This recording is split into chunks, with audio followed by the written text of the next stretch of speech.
And I talked to another builder down here, London Bay Homes, you know, the high-end luxury builder down here. And they already employ some of these methods in their energy-efficient homes. They put their AC chases and the AC in the AC space, and they employ different methods. They're not on a net zero energy home project, but I hope to be talking them into that. Now, since you're actually resort and residential planning and design, R&R planning and design. R&R planning and design. Will be you're obviously doing more projects than just this, but this is the current one that you're excited about, and this is the. Yeah. Are you going to take your designing and kind of go more that way later? Like, are you thinking about just kind of moving it in that direction and not designing a traditional home as much anymore, or? No. Well, with being aware of this technology, I'll of course present it. I have a custom home in Ocala going on, and I'm going to present this technology to that homeowner. Yeah. The international work for the Chinese, they have their own thing going. We'll see how that goes. Now, what is their thing? What is their own thing? They do hydrothermal heating and cooling in their houses. They have a completely different way of constructing their homes. It's all brick and poured concrete, even their roof systems. So it's their insulation issues are a lot different. And in some ways they're further along, in some ways they're much further behind. Alright, and what are those ways that they're further ahead and then further behind? Well, like I said, every house in the community we're designing for in China, every house utilizes geothermal. So they're tapping into the ground for heat. Okay. Which is very interesting.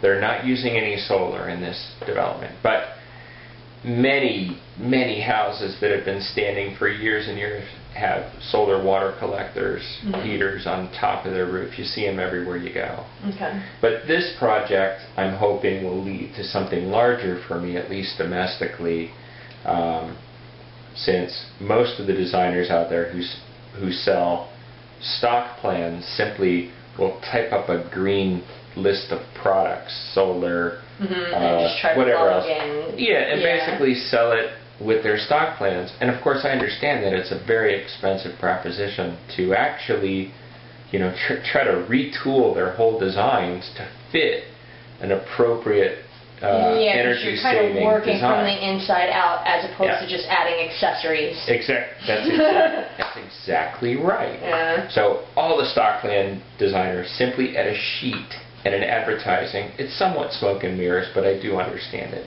They're trying to sell stock plans. They might have 500. They might have 1,000 plans for sale. And how do you go and retool all that? Yeah. So I'm at quite an advantage now. I have a developer builder who's paying me, and I'm also getting this information. Yeah, that probably lots of people are not even privy to. Yeah. Right. So for the love of design and art, I get to do this, and now I have this product that you ask, what am I going to do with R&R? Well, R&R is the parent company, but I think that within the next year we'll be launching a stock plan business, because the stock plans you'll be able to purchase a plan that's already designed to house and equip all this material. New technology, And we'll also be providing a sales service, a customer contact point for all these product manufacturers. So how long do you think before other people will start jumping on the bandwagon? Or do you think this is going to kind of go unnoticed for maybe a couple more years, and then at some point, if this becomes mainstream, there are going to be people going, oh, he's making money out of it, I want to make money out of it too, and everybody's going to jump on. Do you think it's going to take 10 years to come full circle to where everybody's doing something like this, or do you think maybe only in the next couple of years? Do you think government is going to kind of push it? Well, I think government activity will definitely have an effect, as it does whenever government makes a ruling. It has an effect, either positive or negative, on any business. Right now, the government is actively seeking to have negative impacts on the energy sources that we typically use here. And why do you think that is? That's politics. I mean, we got a whole, you know what I mean? It's like, why do I think? I'm not really sure.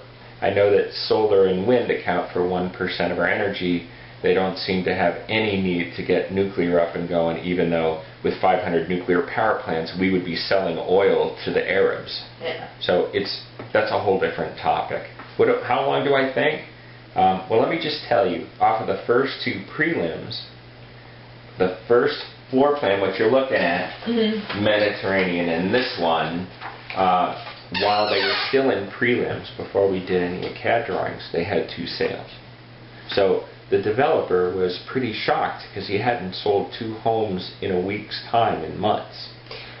So, yeah, but I think people like the idea of going green. Yes, I think no doubt about it's it. a fad right now. Yeah, well, no even doubt though about it's it. important that we do move in that direction, Yeah. I think it's gaining popularity, out of sight. People do make decisions like that because they want to be on the cutting edge. But if you think about, I mean, you go and buy a Prius and you plunk down good money for a car like that. It'll only take you you better drive that car for 30 years. You ain't seeing that money back. But with a house, it's different. It'd take you a lot more time to recoup your money because it's a big amount of money. Expense, yeah.